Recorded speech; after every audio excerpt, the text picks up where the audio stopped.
for the fury of those who are oppressed. Oppressed people's nation. I'm holding it for the people. Because I think that they're spending too much time centering their teaching around a test.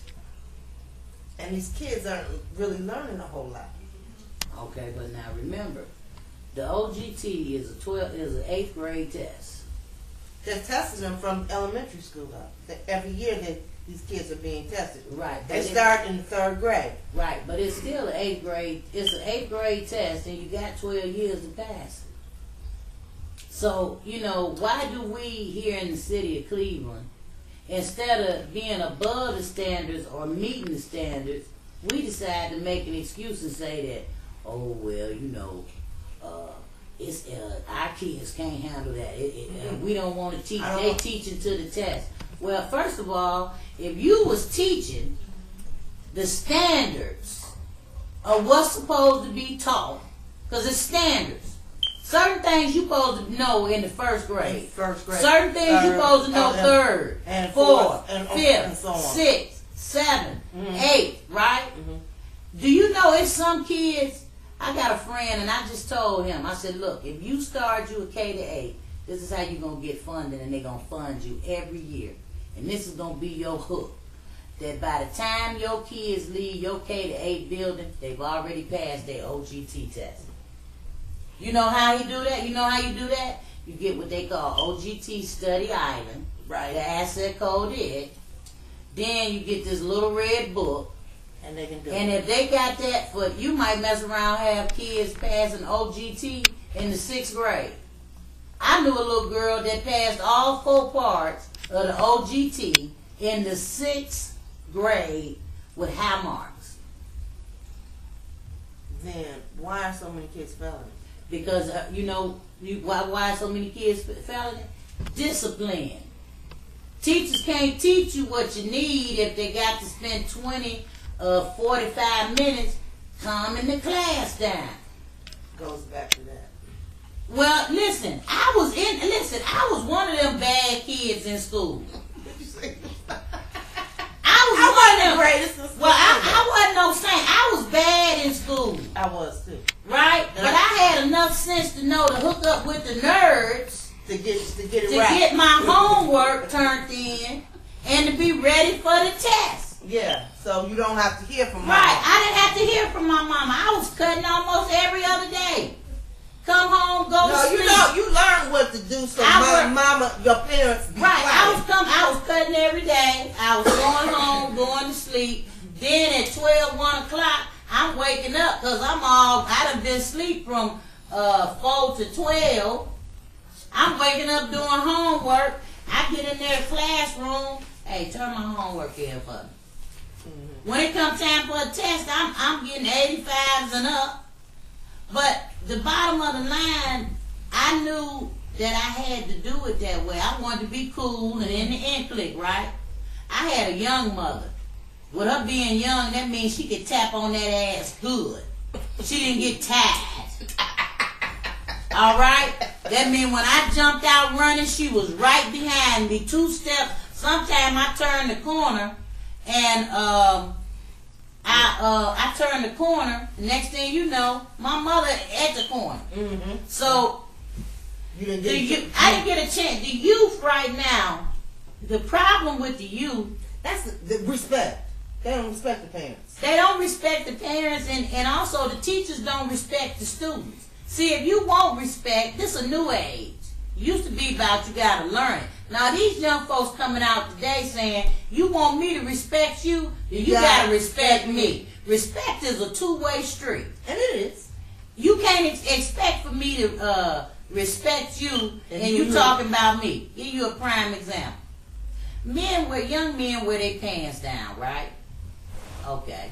Now, for you to break down and make one respect you, you got to say, you know what? Let me tell you why you don't need to wear your pants down. 20 years from now, you won't even be able to stand up and get a little bit. You'll be in a wheelchair. You see what I'm saying? That's true. You'll be in a wheelchair right now. In the next 20 years, the #1 career to go in is orthopedics. the SAG has boosted orthopedics doctors and people going in orthopedics. That's going to be the new thing. They're going to have plenty folks to work on.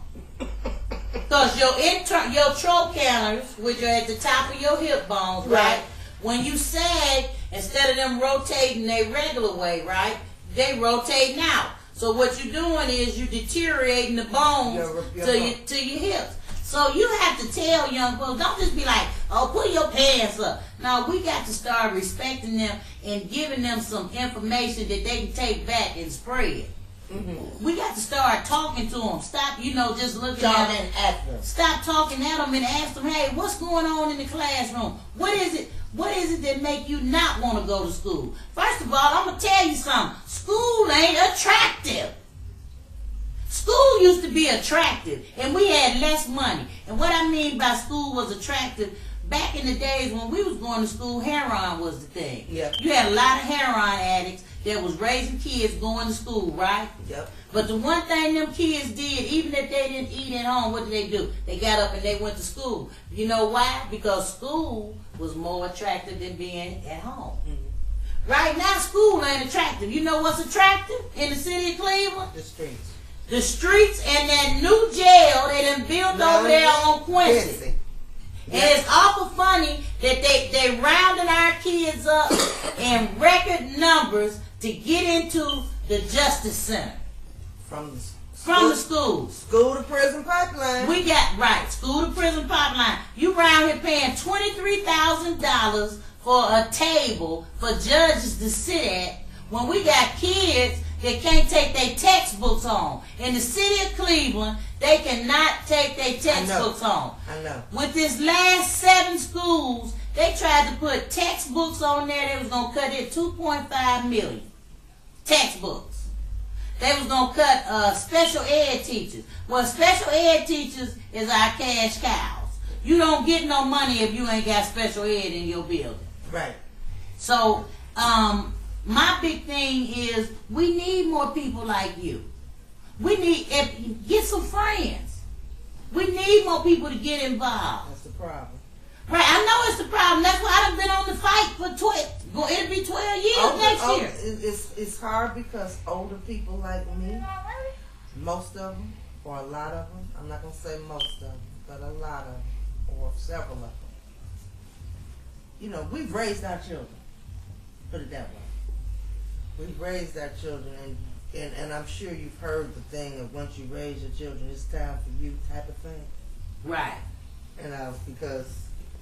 But a village raises a child. But and that's what I'm about. It is too bad out here now. These kids, in less than 20 years, I'll say 15 years, this city, our communities will be, if it continues like it is, we don't know what's going to happen. It's going to be a wasteland land. We'll be in nursing homes somewhere. I don't even know if we're going to be in nursing homes because it costs to get in there. You can't get in a nursing home free. Listen, they closing schools. It's going to be like we're going to be left for dead. Hospitals, start looking. They closing down hunger centers. Yeah. All right? That lets you know we're going to be a wasteland. If we don't decide to come together and build our own communities up, and if we don't start to come together as a race and say, okay, well, you know what, Nation Talk, their thing is getting the message out. If you can't get no media, then you call Nation Talk. If you talking education, call Miss Brown. If you talking Black history or homeschool, call Miss Fitten. We got to start knowing how to go back to the barter system. Right. And that's all it is. We got to go back. See, we can make it without money. Because we've been slaves before. We can make it without money. We know how to survive. It's in our blood. It's in our blood. Okay?